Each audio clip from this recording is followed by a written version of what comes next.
সিলেটের দক্ষিণ সুরমার তেলিবাজার এলাকায় একটি ট্রাক ও পিকআপের সংঘর্ষে ৮ জন মারা গেছে। আহত হয়েছেন আরও বেশ কয়েকজন। তবে হতাহতদের পরিচয় এখনও জানা যায়নি। প্রত্যক্ষদর্শীরা জানান, রোববার সকাল 6:30টার দিকে ঢাকা সিলেট মহাসড়কের তেলিবাজার এলাকায় এই দুর্ঘটনা হয়। একটি পিকআপে করে বেশ কয়েকজন শ্রমিক সিলেট থেকে সুনামগঞ্জে যাচ্ছিলেন। তেলিবাজার এলাকায় ওই পিকআপের সঙ্গে ট্রাকের সংঘর্ষ হয়। এতে ঘটনাস্থলেই 4 জনের মৃত্যু হয়। এছাড়া 3 জন ওসমানী মেডিকেলে এবং বাকি একজনের মৃত্যু হয় সিলেট ওমেন্স মেডিকেলে। সিলেট মহানগর পুলিশের অতিরিক্ত উপকমিশনার মঞ্জুরুল আলম জানান, নিহতদের মধ্যে 6 জন পুরুষ ও 2 জন নারী। দর্শক, এই দুর্ঘটনার বিষয়ে আরও বিস্তারিত তথ্য জানাতে ঘটনাস্থল থেকে আমাদের সাথে যুক্ত হচ্ছেন সহকর্মী মোহিত দিদার। দিদার, দুর্ঘটনাটি আসলে কিভাবে ঘটলো সে সম্পর্কে বিস্তারিত কি তথ্য পেয়েছেন জানাবেন, এবং নিহতদের পরিচয় কি ইতোমধ্যে জানা গেছে কিনা, আর আহতদের বিষয়ে আসলে কি তথ্য দিয়েছে হাসপাতাল, এই বিষয়ে একটু বলবেন আমাদের। লাবণী, সকাল 6:30টার দিকে সিলেটে একটি মর্মান্তিক দুর্ঘটনা ঘটে গেল। 7 জন প্রাণ হারিয়েছেন। আমি এই মুহূর্তে আছি সিলেটের দক্ষিণ সুরমা উপজেলার তেলিবাজার এলাকায়, যেখানে একটি মালভর্তি ট্রাক এবং একটি পিকআপের সংঘর্ষে 7 জন প্রাণ হারিয়েছেন। আমরা সেই ঘটনাস্থলে আছি। আপনি দেখতে পাচ্ছেন যে হাইওয়ে রোড যেটা আছে, এই জায়গায় ঢাকা থেকে একটি মালভর্তি ট্রাক সিলেটের উদ্দেশ্যে যাচ্ছিল এবং সিলেট থেকে নির্মাণ শ্রমিক নিয়ে একটি পিকআপ করে তারা, আমরা এখনো জানিনি, সিলেট শহর থেকে বের হচ্ছিল। ঠিক এই সময় 6:30টার দিকে এই জায়গাতে, যে জায়গা আমি আপনাকে দেখাচ্ছি, এখানেও শ্রমিকদের পায়ের স্যান্ডেলগুলো রাখা হচ্ছে। এই জায়গায় মুখোমুখি সংঘর্ষে ঘটনাস্থলে 4 জন মারা যান। এরপরে হসপিটালে নেওয়ার পথে আরও 4 জন মারা যান। মোট 7 জনের আমরা মৃত্যুর সংবাদ নিশ্চিত হয়েছি। এবং আমরা এখানে যে সংঘর্ষ ঘটে মুখোমুখি পিকআপ এবং ট্রাকের সাথে, এই সময় একজন প্রত্যক্ষদর্শী ছিলেন। আমি তার কাছ থেকে একটু জানবো কিভাবে ঘটনাটি ঘটেছিল। আপনি যদি একটু বলেন কিভাবে ঘটনা। যে আমি সকাল 6টার দিকে আপনার একটু হাঁটাহাঁটি করি, এখনও এই দোকানে বই একটু চা খাওয়ার জন্য গেছিলাম। যে একটা আওয়াজ শুনে আমরা এলাম দৌড়ে, 8 জন মুরব্বী মাছ মেরেও বাড়াইছেন। বাড়ানোর পরে দেখা যায় যে বিভিন্ন মানুষ এই রাস্তার দিকে ফালাই দিকে আমরা এই সাইড হইরা, তো আমরা তো আর বয়ে ধরি না বাজে, আমরা একটু সাইড হইরা আলাই তুইছি। তো আবার মোটরসাইকেল দিয়ে আরও 2 জন বাই আইছেন, আইয়া তারাও একটু সাহায্য করতেন করে এই গাড়িটা আটটাইছেন। বিস্কুটের গাড়ি বের দেওয়া গাড়িটারে একটা মেন রোডে জায়গাতে রাখা হয়েছে। যে জায়গাত 4 জন মারা গেছেন, আর এই মেডিকেল তোমার নেওয়ার সাথে আরও 3 জন, মোট 7 জন মানুষ মারা গেছেন। 2 জন মহিলা আর বাদ বাকিগুলো পুরুষ। আপনারা কি গাড়িতে তুলে দিচ্ছেন? জি। আহত কতজন হয়েছিলেন? আহত এগুলো কইতাম পাই না, যে আমরা তো লাস্টটা লইয়া যে তোমার এই দৌড়াদৌড়ে পিকআপে দিছি, টানা চলে প্রশাসনের মাধ্যমে। লাবণী, আসলে এখানে আমরা যতটুকু তথ্য পেয়েছি যে যারা নির্মাণ শ্রমিক ছিলেন তারা হচ্ছেন সিলেটের সুনামগঞ্জ এলাকার মানুষ। তারা সবাই সুনামগঞ্জের, আমরা যেটুকু হাসপাতালের মাধ্যমে তথ্য পেয়েছি, মৃত্যু ব্যক্তিরা প্রায় সবাই সুনামগঞ্জের। আমরা এতটুকু আমরা তথ্য পেয়েছি। এ ছিল লাবণী আমার কাছ থেকে সিলেটের সড়ক দুর্ঘটনার। দিদার, ধন্যবাদ যুক্ত থাকার জন্য। আপনি থাকুন সেখানে। দুর্ঘটনার বিষয়ে আরও বিস্তারিত তথ্য নিশ্চয়ই আমরা পরবর্তী সংবাদ সংযোগগুলোতে আপনার মাধ্যমে দর্শকদেরকে জানাতে পারব। আজ থেকে শুরু 4 দিনের জেলা প্রশাসক সম্মেলন। রাজধানীর ওসমানী স্মৃতি মিলনায়তনে এই সম্মেলনে যোগ দিয়েছেন প্রধানমন্ত্রী তারেক রহমান। প্রথম দিনের অধিবেশন শেষে ডিসিরা বঙ্গভবনে রাষ্ট্রপতির সঙ্গে সৌজন্য সাক্ষাৎ করবেন। প্রথম দিনে প্রধানমন্ত্রী তারেক রহমানের সঙ্গে মুক্ত আলোচনায় অংশ নেবেন বিভাগীয় কমিশনার ও ডিসিরা। এছাড়া জাতীয় সংসদের স্পিকারের সঙ্গেও সৌজন্য সাক্ষাৎ করবেন ডিসিরা। আজ প্রধানমন্ত্রীর কার্যালয় ও আওতাধীন সংস্থা, স্বাস্থ্য, শিক্ষা, প্রাথমিক ও গণশিক্ষা এবং আইন মন্ত্রণালয়ের বিষয়ে আলোচনা হবে। এতে থাকছে মোট 34টি অধিবেশন। সম্মেলনে বিভাগীয় কমিশনার ও ডিসিরা সারা দেশ থেকে 1729টি প্রস্তাব পাঠিয়েছিলেন। তার মধ্যে আলোচনার জন্য 498টি প্রস্তাব দেওয়ার কথা রয়েছে। এই সম্মেলন চলবে 6 মে পর্যন্ত। বিএনপি সরকার গঠনের পর এটি প্রথম ডিসি সম্মেলন। ত্রয়োদশ জাতীয় সংসদের সংরক্ষিত নারী আসনে নবনির্বাচিত 50 জন সংসদ সদস্যদের শপথ আজ।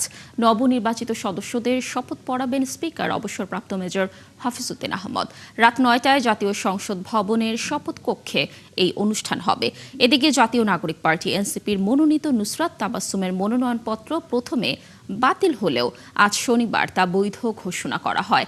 এবারের সংসদে সংরক্ষিত নারী আসনের জন্য বিএনপি থেকে ৩৬ জন, জামায়াতে ইসলামী ও তাদের জোট থেকে ১৩ জন মনোনীত হয়েছেন।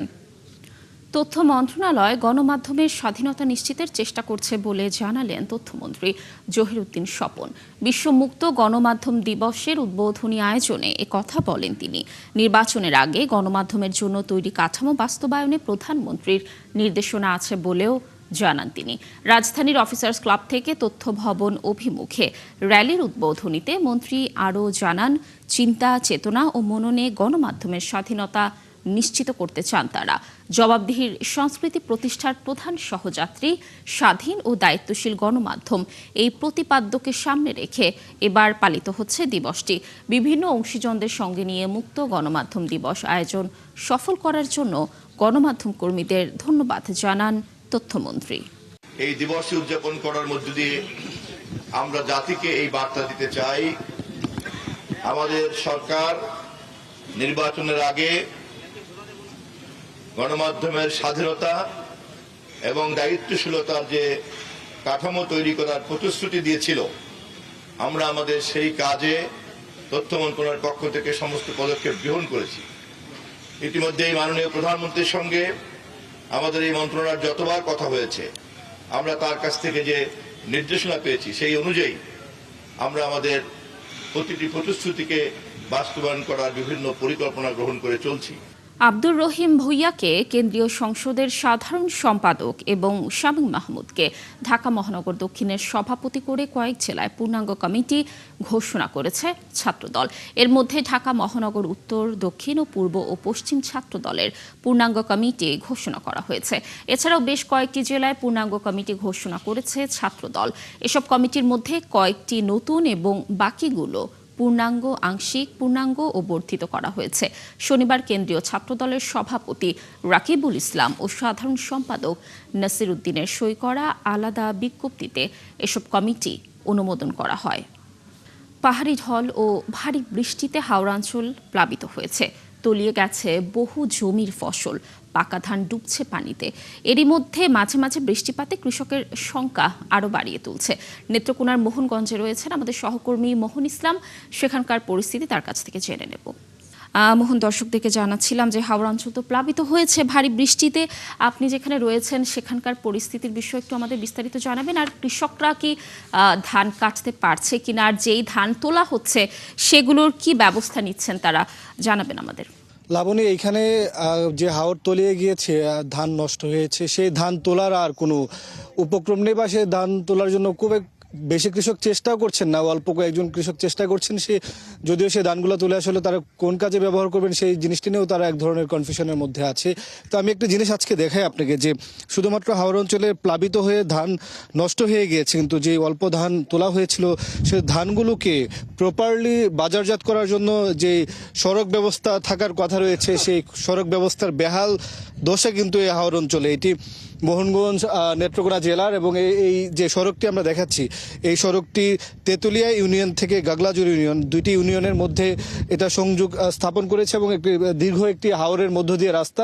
এটা গত 2 বছর যাবৎ ঠিকাদার এই রাস্তার কাজ নিয়ে সম্পন্ন করতে পারেনি। ফলে আপনি দেখছেন যে আমাদের সামনে অনেক ধান নিয়ে আপনার বিভিন্ন যানবাহন, হ্যান্ডট্রলি জাতীয় যে যানবাহনগুলো রয়েছে সেগুলো অপেক্ষায় রয়েছে। এবং পুরো রাস্তা জুড়ে আমি আপনাদেরকে যদি বলি এবং দেখাই, পুরো রাস্তা জুড়ে এরকম ধানবাহী অনেক গাড়ি এবং যানবাহন কিন্তু আটকে রয়েছে।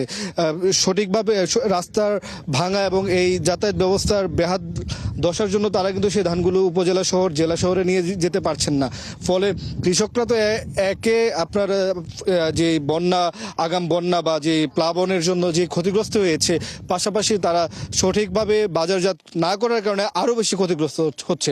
ফলে এই বছরটা আসলে কৃষক যে ঋণ করে ধার দেনা করে যে তাদের কৃষি জমি করেছিল, সেই কৃষি জমির ফসল ফলে তারা সারা বছর চলে, সেই সারা বছর কিভাবে চলবে সেটা নিয়ে তাদের মধ্যে আশঙ্কা রয়েছে। তারা আমাদেরকে কিন্তু বারবারই বলছিলেন, এবং আমরা যদি দেখাই যে এখানে বিভিন্ন যানবাহন রাস্তা জুড়ে আটকে রয়েছে এবং পাশে হাওর এবং হাওরের চারপাশে কিন্তু পানি আর পানি, সেই পানির মধ্য থেকে ধানগুলা কেটে কৃষক যখন নিয়ে যাবে, সেই অবস্থায় যদি এরকম সড়ক ব্যবস্থা হয় তখন আসলে প্রশ্নই উঠে কৃষকদের বাঁচাবে কে আসলে। বিভিন্ন কারণে তারা ক্ষতিগ্রস্ত হচ্ছে। এবং আরেকটি জিনিস বলে রাখি আপনাকে, যার খাদ্য সহায়তা দেওয়ার যে বিষয়টি রয়েছে সেইটি নিয়েও কৃষকদের মধ্যে এক ধরনের আশঙ্কা রয়েছে যে তালিকাটা কিভাবে করা হচ্ছে, কারা করছে, সেই বিষয়টি নিয়ে যেহেতু তাদের মধ্যে আশঙ্কা রয়েছে, প্রশ্ন রয়েছে, প্রশাসনের কাছে তাদের দাবি বিষয়গুলো আরো স্পষ্ট করে তোলা। মোটা থেকে বলতে গেলে হাওর অঞ্চলের কৃষকদের দুঃখ দুর্দশা আসলে দীর্ঘদিন তাদেরকে এই বছরের জন্য টেনে নিয়ে যেতে হবে বলে তারা মনে করছেন। ধন্যবাদ যুক্ত থাকার জন্য। নিশ্চয়ই আমরা এই বিষয়ে আরও তথ্য আপনার মাধ্যমে পরবর্তী সংবাদ সংযোগগুলোতে দর্শকদেরকে জানাতে পারবো। দর্শক, এদিকে বন্যা ও পাহাড়ি ঢলে আসলে কিশোরগঞ্জের বিভিন্ন হাওরের ফসলও পানিতে তলিয়ে গেছে। সেখানে বিভিন্ন নদীর পানি বেড়ে ঢুকছে হাওড় বিলে। এ নিয়েও বিস্তারিত তথ্য জানাবেন আমাদের আরেক সহকর্মী সালেক হোসেন রনি। আমরা যুক্ত হচ্ছি। রনি, হাওরের কি পরিমাণ ফসল তলিয়ে গেছে, নদ নদীর পানি বৃদ্ধির কি অবস্থা, জানাবেন বিস্তারিত তথ্য। লাবণী, এই মুহূর্তে হাওরে কৃষকদের কান্নার রোল চলছে। প্রায় নতুন করে আবারও 2 হেক্টর জমি পানির নিচে তলিয়ে গিয়েছে। সেই সাথে মোট জমির পরিমাণ দাঁড়িয়েছে 9,045 হেক্টর জমি ইতিমধ্যে পানির নিচে নিমজ্জিত আছে। এবং এখানকার যে ধান, সেই ধানগুলো খাওয়ার উপযোগী করার জন্য তারা যে চেষ্টা চালিয়ে যাচ্ছে তা দেখার মতো। এবং এখানে যে ধানগুলো তলিয়ে গিয়েছে তা কিন্তু কাটার জন্য নিরলস পরিশ্রম তারা চালিয়ে যাচ্ছে। এবং যে ধানগুলো না শুকাতে পেরে যেগুলো নষ্ট হয়ে যাচ্ছে, সেই ধানগুলো কিন্তু তারা নেওয়ার জন্য আপ্রাণ মাঠেই চেষ্টা চালিয়ে যাচ্ছে। এবং আমি সকালবেলায় কথা বলেছিলাম খাদ্য অধিদপ্তরের সাথে। তিনি আমাকে জানিয়েছেন যে ইতিমধ্যেই এই মাসের 15 তারিখ থেকে ধান সংগ্রহ শুরু হওয়ার কথা থাকলেও তা একটু এগিয়ে আনা হয়েছে, যেটা আজ থেকে কোনো কোনো জায়গায় এই ধান সংগ্রহ তারা করবে। 18,330 মেট্রিক টন ধান সংগ্রহের কথা তিনি জানিয়েছেন খাদ্য অধিদপ্তর। এবং কৃষি অধিদপ্তর যেটি বলছে যে তারা কিন্তু এই ধান উঠানোর জন্য এবং শুকানোর পর্যায়ে তারা কিন্তু বিভিন্ন ব্যবস্থা করে রেখেছেন। এবং সেই সাথে এখানকার নদ নদীর পানি বাড়ছে। তবে একটু আসার খবর হচ্ছে, এখন সকাল থেকে এখন পর্যন্ত রাত থেকেও কিন্তু এখানে বৃষ্টিপাত হয়নি। আর যদি বৃষ্টিপাত এবং পাহাড়ি ঢল অব্যাহত থাকে তাহলে কিন্তু এই ধান নেওয়াটা খুবই কষ্টকর হয়ে যাবে এখানকার মানুষদের, কৃষকদের জন্য। এবং আমি আপনাকে জানিয়ে রাখি যে কিশোরগঞ্জের পানি উন্নয়ন বোর্ড যেটা জানিয়েছে সেটা হচ্ছে যে এখানকার যে বিপদ সীমার উপর দিয়ে কিন্তু এখনো পানি প্রবাহিত হয়নি। তবে যদি বৃষ্টি এবং পাহাড়ি ঢল থাকে তবে কিন্তু এই বিপদ সীমা ছুঁয়ে কিন্তু পানি প্রবেশ করবে এবং তখন কিন্তু ধান সংগ্রহ করাটা খুবই কঠিন হয়ে যাবে। এবং এই কৃষকদের কান্না যেন থেমে যায়, তারই প্রকৃতির কাছে তারা বিশেষ প্রার্থনা করছেন। এবং এই ধান তোলার জন্য তারা কিন্তু আপ্রাণ চেষ্টা চালিয়ে যাচ্ছেন। এবং তারা যে নিরলস মাঠে পরিশ্রম করছে তা সত্যিই এখানে আসলে সত্যি এখানে দেখা যায়। রনি, ধন্যবাদ সেখানকার বিস্তারিত তথ্য আমাদের জানানোর জন্য। নিশ্চয়ই কৃষকরা যে সমস্যার সম্মুখীন হচ্ছে এটা সুসমাধান হবে। দর্শক, যুক্ত ছিলেন সহকর্মী সালেক হোসেন রনি। আবার বৃষ্টি শুরু হওয়ায় সুনামগঞ্জের হাওরে পানি বাড়ছে। শ্রমিক না পেয়ে অনেক কৃষক এবার ফসলের আশা ছেড়ে দিয়েছেন। ঋণের বোঝায় আগামী দিন নিয়ে দুশ্চিন্তায় তারা। শহীদুর আহমদের তথ্য ছবিতে প্রতিবেদন। গত 4 দিন ধরে একাই কোমর পানিতে নেমে ধান কাটছেন মধ্যবয়সী কৃষক আব্দুল বশির। পানিতে আধা পচা ধান ঘরে তুলতে বৈরী আবহাওয়ার সাথে এমন যুদ্ধ করছেন সদর উপজেলার হাওড়ার গাঁও এলাকার এই কৃষক। শিয়ালমারা হাওরে 8 বিঘা জমি চাষ করেছিলেন তিনি। গেল কয়েকদিনের বৃষ্টিতে ডুবে গেছে 6 বিঘা জমির ধান। বাকি 2 বিঘা জমির ধান ভেসে থাকলেও কাটার জন্য শ্রমিক পাচ্ছেন না। তাই বাধ্য হয়ে শেষ রক্ষা করতে 4 দিন ধরে একাই ধান কাটছেন। জমি চাষাবাদ করতে তার এবার 55 থেকে 60 হাজার টাকা খরচ হয়েছে। পুরো টাকাই ঋণ করেছেন। 7 দিন তো ধান কাটার আমি একলা ধান কাটতে পাই না তখন ধান কাটবো গিলা এখন ধান ধানে তুলে যাই এখন তো বলতে চায় না এখন কিলা মুখ নিজে নিজে কাটি যাওয়াই কাটতে আর তো খাইতে আর মনে তো খাইমু গিলা খাইতে হইলে তো। বশিরের মতো বিপাকে আছেন জেলার 12 উপজেলার কয়েক লাখ কৃষক। যারা এখনো হাওরের ধান কাটতে পারেননি তারা ফসল ঘরে তোলার আশা ছেড়ে দিয়েছেন। আর যারা ধান কাটতে পেরেছেন তারাও বিপাকে আছেন রোদের অভাবে। বৃষ্টি হইতেছে এর এত ফাইন গেলাম ধান কাটা সব আমার গেছে তুলে নাই ভর্তি ভাই আল্লাহর হাত দিয়া আটকের করছিলাম জমি আটকের মতন মানে সব মানে হারতাম পারছিলাম ডুবরার পানির কারণে মানে বেশি দুই পানি গেছে। ইসলামপুর গ্রাম অন্য কোন নাই বাবা, খালি এক বছরে এক ফসল আমরা সব কিছু চলে যায় আর চলে ভাই আমরা তো বাঁচার কোনো পথ নাই ভাই। জেলা কৃষি উপপরিচালক জানান বৃষ্টি ও ঢলে সুনামগঞ্জের সব নদ নদীর পানি বাড়ছে। নতুন করে তাহিরপুর উপজেলার শমশার হাওরে পানি প্রবেশ করছে। বাঁধ ভেঙে এখন পর্যন্ত জেলার 18,000 হেক্টর জমির ধান ক্ষতিগ্রস্ত হয়েছে। বৃষ্টি না কমলে ক্ষয়ক্ষতির পরিমাণ আরো বাড়বে। আগের যে ধানগুলো সংরক্ষিত আছে কৃষকের গুদামে বা ঘরে, সেটা যাতে পলিথিন দিয়ে ঢেকে না রেখে সেটা যাতে যে কোনো একটা রুমে বা উঁচু জায়গায় বা স্কুল কলেজ যেখানে সুযোগ আছে কারো বাসায় সেখানে যাতে মেলে রেখে ধানগুলো এবং একটু বাতাসের ব্যবস্থা করে। আগামী 3 দিনে উজানে বৃষ্টিপাতের পূর্বাভাস থাকায় বন্যা পরিস্থিতি আরো খারাপ হওয়ার শঙ্কা করছে পানি উন্নয়ন বোর্ড। শাকিলা শম্পা, 71। সুনামগঞ্জে পাহাড়ি ঢল ও বৃষ্টিতে প্রায় সবকটি নদ নদীর পানি বাড়ছে। কয়েকটি বাঁধ ভেঙে তলিয়ে গেছে বহু জমির ফসল। বাকি বাঁধগুলো রয়েছে ঝুঁকিতে। বিস্তারিত জানাতে যুক্ত হচ্ছেন সহকর্মী শহীদ নূর আহমেদ। শহীদ নূর, আজকের আবহাওয়া কেমন দেখছেন সেখানে, আর এখন পর্যন্ত এলাকায় ক্ষয়ক্ষতির পরিমাণ আসলে কেমন, এই বিষয়ে একটু জানাবেন, এবং কৃষকদের জন্য প্রশাসনের পক্ষ থেকে আদৌ কোনো ব্যবস্থা নেওয়া হয়েছে কিনা জানবো আপনার কাছে। ধন্যবাদ আপনাকে। যেমনটা আমরা প্রতিবেদনে দেখানোর চেষ্টা করেছিলাম যে বেশ কিছুদিন যাবত আসলে এই অঞ্চলে জলাবদ্ধতার সাথে কৃষকরা বলা যায় যে এক ধরনের যুদ্ধই করছেন। বৈরী আবহাওয়া, অন্যদিকে বৃষ্টিপাত। আমি এখন যেই হাওরটাতে আছি এটি হচ্ছে সদর উপজেলার, এটি একেবারে নিকটবর্তী উকালিয়া হাওর বলা হয়, এবং এই হাওরটা দেখতে পাচ্ছেন যে এই জায়গাতে আমার বেশ কিছু খানিকটা দৌড়ে কৃষকরা তারা কোমর পানি কোথাও এর চেয়ে বেশি পানিতে নেমে আসলে ধান কাটছেন। বলা যায় যে এভাবেই একটা সংকটাপন্ন অবস্থায় রয়েছে। এদিকে বৃষ্টিপাত যদিও আজকে সকাল থেকে হয়নি, কিন্তু গতকাল এবং রাতে বৃষ্টিপাত হওয়ার কারণে সুনামগঞ্জের সবকটি নদ নদীতে পানি বৃদ্ধি পেয়েছে এবং সুরমা নদীর পানি 22 সেন্টিমিটার উপর দিয়ে প্রবাহিত হচ্ছে। কৃষি বিভাগ থেকে বলা হচ্ছে যে অবশিষ্ট ধান যেগুলো আছে সেটি যাতে দ্রুততম সময়ে কাটা হয়, কিন্তু কৃষকরা আসলে শ্রমিক পাচ্ছেন না। শ্রমিক পেলেও সেটির মজুরি কিন্তু বেশি হচ্ছে। অর্থাৎ কৃষকদের মধ্যে এটা উদ্বেগ উৎকণ্ঠা আছে বৈরী আবহাওয়া নিয়ে। এদিকে আবার যারা ধান কেটেছেন সেটি আবার শুকাতে পারছেন না। কৃষি বিভাগ বলছে, পরামর্শ দিচ্ছে কৃষকদেরকে যাতে এই ধানগুলো খোলা জায়গায় রাখা হয়, বাতাসের ব্যবস্থা করা হয়, তাহলে পচে যাওয়ার হাত থেকে রক্ষা পাবে। আজকে সরকারিভাবে ধান সংগ্রহ করার কথা, কিন্তু আদৌ কৃষকরা ধান দিতে পারবেন কিনা, কেননা তাদের ধান অনেকের কাছেই নেই, আবার যা হয়েছে তা শুকানো গেছে না। অর্থাৎ মানুষ বিপাকে আছেন। যদি বৃষ্টিপাত না কমে তাহলে এই এলাকার উন্নতি অর্থাৎ কৃষকদের দুর্দশা বা বিপর্যয় কমবে না। শহীদ নূর, ধন্যবাদ আমাদের সাথে যুক্ত থাকার জন্য। দর্শক, যেমনটি বলছিলাম যে সুনামগঞ্জে পাহাড়ি ঢল ও বৃষ্টিতে প্রায় সবকটি নদ নদীর পানি বেড়েছে এবং ফসলেরও ক্ষতি হচ্ছে। এই বিষয়ে সর্বশেষ তথ্য জানাচ্ছিলেন আমাদের সহকর্মী। একটি অবাধ, সুষ্ঠু এবং নিরপেক্ষভাবে অনুষ্ঠিত জাতীয় নির্বাচনে জনগণের রায় বিএনপি রাষ্ট্র পরিচালনার দায়িত্ব গ্রহণের পরে আপনাদের সঙ্গে আমার এটাই প্রথম আনুষ্ঠানিক একটি সভা বা বৈঠক। 12 ফেব্রুয়ারি জাতীয় নির্বাচন অনুষ্ঠানে আপনাদের সবাই হয়তো জেলা প্রশাসক হিসেবে সরাসরি জাতীয় নির্বাচনের সঙ্গে হয়তো সংশ্লিষ্ট ছিলেন না, তবে আপনারা প্রায় প্রত্যেকেই হয়তো যিনি যার অবস্থান থেকে প্রত্যক্ষ কিংবা পরোক্ষভাবে জাতীয় নির্বাচন পরিচালনা কার্যক্রমের সাথে হয়তো জড়িত ছিলেন। বিগত জাতীয় নির্বাচন পরিচালনায় পেশাদারিত্বের পরিচয় দিয়ে জনপ্রশাসনে যারা জাতীয় দায়িত্ব পালন করেছেন, আমি প্রথমেই তাদেরকে জানাই আন্তরিক অভিনন্দন এবং ধন্যবাদ। উপস্থিতিবৃন্দ, 12 ফেব্রুয়ারি নির্বাচনে জনগণের সামনে একটি বিষয় কিন্তু প্রমাণিত হয়েছে।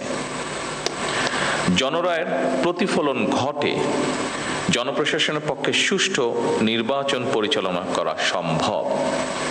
আমি যেটি বলতে যাচ্ছি, জনপ্রশাসন যদি সঠিকভাবে কাজ করে তাহলে অবশ্যই জনগণের রায় যে প্রতিফলিত হয় সেটি আপনারা প্রমাণ করেছেন 12 তারিখের নির্বাচনে।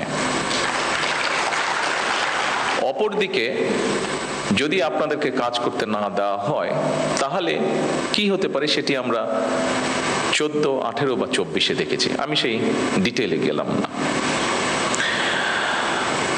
আজকের এই জেলা প্রশাসক সম্মেলন অবশ্যই নতুন কিছু নয়। এটি জেলা প্রশাসকদের একটি নিয়মিত বাৎসরিক সম্মেলন। আজ থেকে এটি শুরু হবে এবং 6 মে পর্যন্ত এটি চলবে। জনস্বার্থে প্রশাসনের কি ভূমিকা পালন করা উচিত সেটি অবশ্যই আপনারা কম বেশি অবগত আছেন।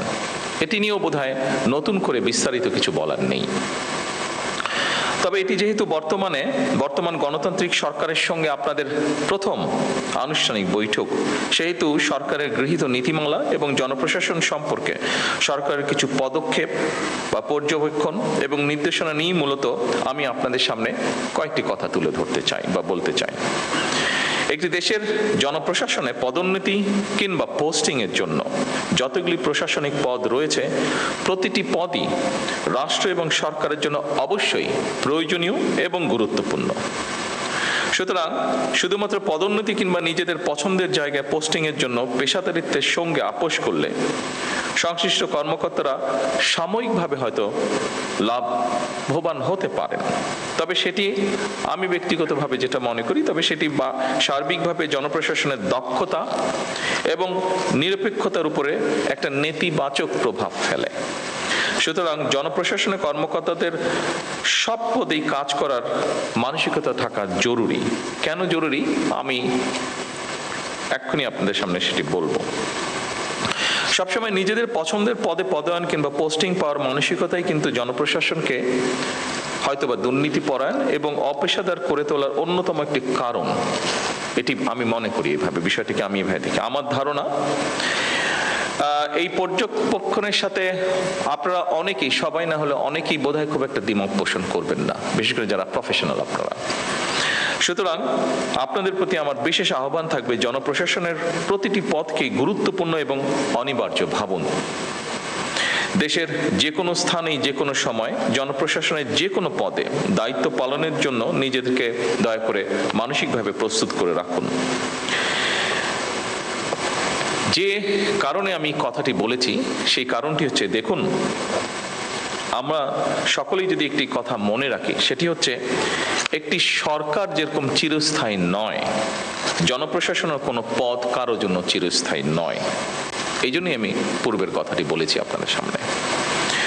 জনপ্রশাসনের যে কোনো স্তরের কর্মকর্তাগণ যদি রাষ্ট্রের প্রয়োজনে যে কোনো সময় যে কোনো পদে দেশের স্বার্থে যে কোনো স্থানে কাজ করার জন্য মানসিকভাবে প্রস্তুতি থাকেন, আমার বিশ্বাস জনপ্রশাসনে পেশাদারিত্ব গড়ে ওঠার ক্ষেত্রে এটা একটা সহায়ক ভূমিকা রাখবে। সম্মানিত সকল উপস্থিতিবৃন্দ, একটি গণতান্ত্রিক সরকার নির্বাচিত করেছে বিগত 12 তারিখের নির্বাচন সরাসরি এই দেশের জনগণ সরাসরি ভোটের মাধ্যমে। দীর্ঘদিন ধরে একটি জবাবদিহিমূলক, ন্যায়ভিত্তিক ও জনকল্যাণমুখী শাসন ব্যবস্থার প্রত্যাশা থাকা থেকে সাধারণ মানুষের আকাঙ্ক্ষার প্রতিফলন হচ্ছে বর্তমান সরকার।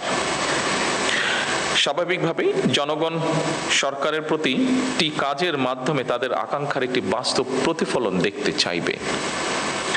সরকারের নীতি ও পরিকল্পনা বাস্তবায়নের ক্ষেত্রে আপনারা, যা আগের বক্তাগণ উল্লেখ করে গেছেন তাদের বক্তব্যে, আপনারা বিশেষ করে বিভাগীয় কমিশনার এবং জেলা প্রশাসকগণই জনগণের সঙ্গে সরকারের প্রধান সেতু বন্ধন। আপনাদের সততা, কর্মদক্ষতা এবং দায়বদ্ধতার উপরে সরকারের গৃহীত কার্যক্রমের সাফল্য বলা যায় প্রায় পুরোটাই নির্ভর করে। সম্মানিত সকল উপস্থিতিবৃন্দ, দেশের বর্তমান রাজনৈতিক, অর্থনৈতিক, সামাজিক ব্যবস্থা সম্পর্কে আমার মনে হয় আপনারা ভালোভাবে অবগত আছেন। দেশের ইতিহাসে সবচেয়ে ভঙ্গুর অর্থনীতি, দুর্বল বিভাজিত জনপ্রশাসন এবং অবনতিশীল আইন শৃঙ্খলা পরিস্থিতির মধ্যে বর্তমান সরকারকে কাজ শুরু করতে হয়েছিল। যে পরিস্থিতিটির বর্ণনা আমি দিলাম, সেই পরিস্থিতি ছিল যখন আমরা কাজ শুরু করেছি। অবশ্যই আমি দৃঢ়ভাবে বিশ্বাস করি আপনাদের সহযোগিতায় অনেকখানি সেই পরিস্থিতিটা আমরা পরিবর্তন করতে সক্ষম হয়েছে এই 2.5 মাসে। তবে সম্পূর্ণভাবে সেটি এখনো পরিবর্তিত হয়নি। ফ্যাসিবাদী শাসনামলে দুর্নীতি, লুটপাট রাষ্ট্র এবং জনগণকে ঋণগ্রস্ত করে ফেলেছিল। সেই শাসনামল 30 লক্ষ কোটি টাকা ঋণের বোঝা নিয়েই বর্তমান সরকার যাত্রা শুরু করেছে। আপনারা কম বেশি ধারণা অবশ্যই আপনাদের আছে যে আমরা দেখেছি বিগত সরকারের সময় দেশকে একটা আমদানি নির্ভর রাষ্ট্রে পরিণত করে ফেলা হয়েছিল। বিভিন্ন স্ট্যাটিস্টিক্স যেটা বলে দেশে দারিদ্র্য বেড়েছে, দেশে বেকারত্ব বেড়েছে, নতুন কর্মসংস্থান হয় নাই বললেই চলে। প্রতিটি সাংবিধানিক এবং বিধিবিদ্ধ প্রতিষ্ঠানকে বলা যায় অকার্যকর করে ফেলা হয়েছিল। আপনারা মনে হয় তার সবচেয়ে বড় উদাহরণ, যেহেতু আপনার প্রশাসনে বিভিন্ন জায়গায় আছেন, বিভিন্ন জায়গায় কাজ করছেন। বিচার বিভাগ, নির্বাচন কমিশন, দুদক সবকিছুই ছিল অকার্যকর। শিক্ষা, স্বাস্থ্য সব সেক্টরই বলা যায় ভঙ্গুর অবস্থা। অপরদিকে বর্তমানে যুদ্ধ পরিস্থিতি ও নতুন সরকারের সামনে একটি চ্যালেঞ্জ হয়ে দাঁড়িয়েছে। যুদ্ধ পরিস্থিতি থেকে হয়তো এই মুহূর্তে পৃথিবীর কোনো দেশই রক্ষা পায়নি, সব দেশই কম বেশি এফেক্টেড হয়েছে, বাংলাদেশে এফেক্টেড হয়েছে। তবে জনগণের ভোগান্তি না বাড়িয়ে আমরা সকলে মিলে কিভাবে পরিস্থিতির মোকাবেলা করা যায় সেটি হচ্ছে আমাদের চেষ্টা বা অব্যাহত চেষ্টা সেটা, এবং আপনাদের সহযোগিতায় সেই চেষ্টা আমরা অব্যাহত রেখেছি।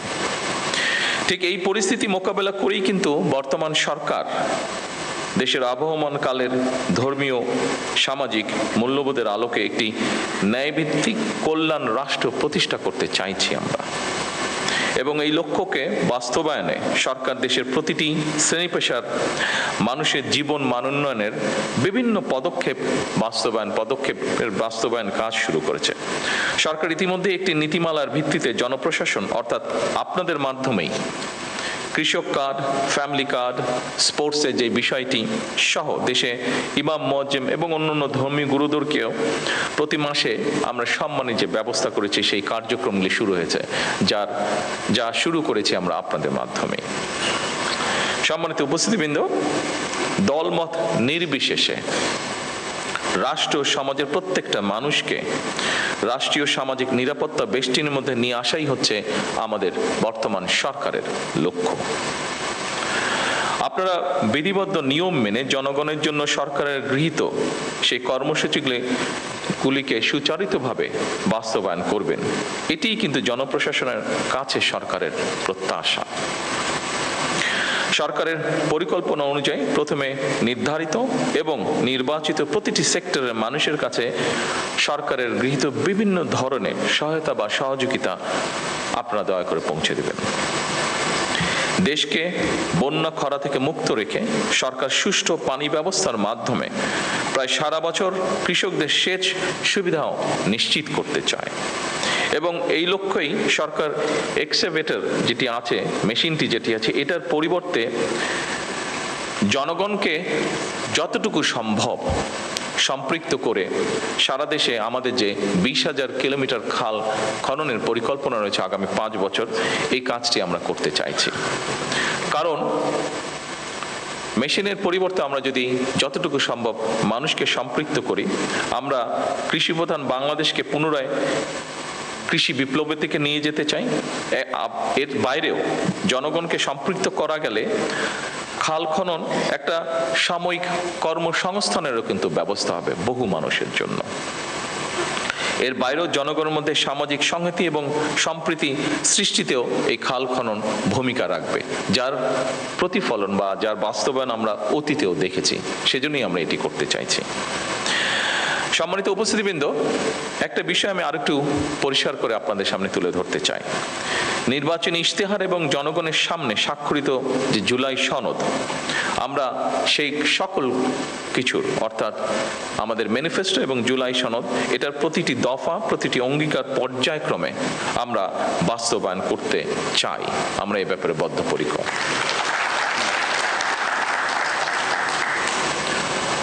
আমি আশা করব আপনারা আপনাদের মেধা ও যোগ্যতা দিয়ে জনগণের কাছে দেওয়া সরকারের প্রতিটি প্রতিশ্রুতি দক্ষতার সঙ্গে বাস্তবায়নে ইনশাল্লাহ ভূমিকা রাখতে সক্ষম হবেন।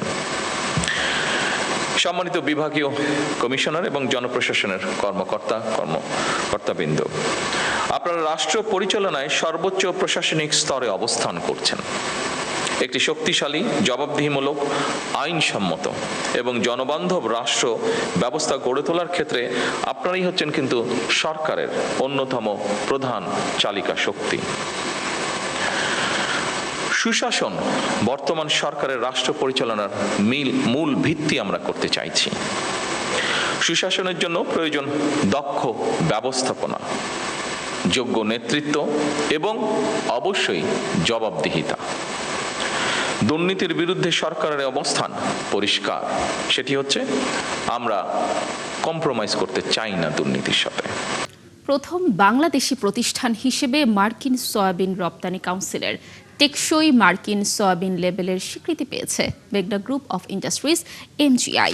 এমজিআই এর পরিচালক তানজিমা মুস্তফা সনদটি গ্রহণ করেন। স্বীকৃতির জন্য ইউএসএসইসিকে ধন্যবাদ জানিয়ে তানজিমা মুস্তফা বলেন, এমজিআই সবসময় উন্নত মানের কাঁচামাল সংগ্রহে প্রতিশ্রুতিবদ্ধ। এই সনদ সেই অঙ্গীকারেরই প্রতিফলন। তিনি বলেন, এই স্বীকৃতি কাজকে আরও স্বচ্ছ ও দায়িত্বশীলতা নিয়ে এগিয়ে যেতে উৎসাহ দেবে। এতে গ্রাহকরাও মেঘনা গ্রুপের পণ্যের উৎস ও মান নিয়ে আরও নিশ্চিন্ত থাকতে পারবেন বলেও জানান তিনি। Over the years, MGI has made significant investments in cleaner production processes, responsible sourcing partnerships, and supply chain traceability, because we believe that a company of our scale has a duty to lead, not simply follow. Today's Bangladeshi consumer is more informed and more conscious of what goes into the food that they feed their families. They deserve to know that the brands they trust are being held accountable at every step. Sustainable sourcing is how we honor that trust and how we future-proof the credibility of our industry. দর্শক, চলছে সংবাদ সংযোগ। সরাসরি সংবাদ অনুষ্ঠান দেখতে চোখ রাখুন ৭১-এর ফেসবুক পেজে এবং সাবস্ক্রাইব করুন ৭১-এর ইউটিউব চ্যানেল। ৭১-এর সাথেই থাকুন।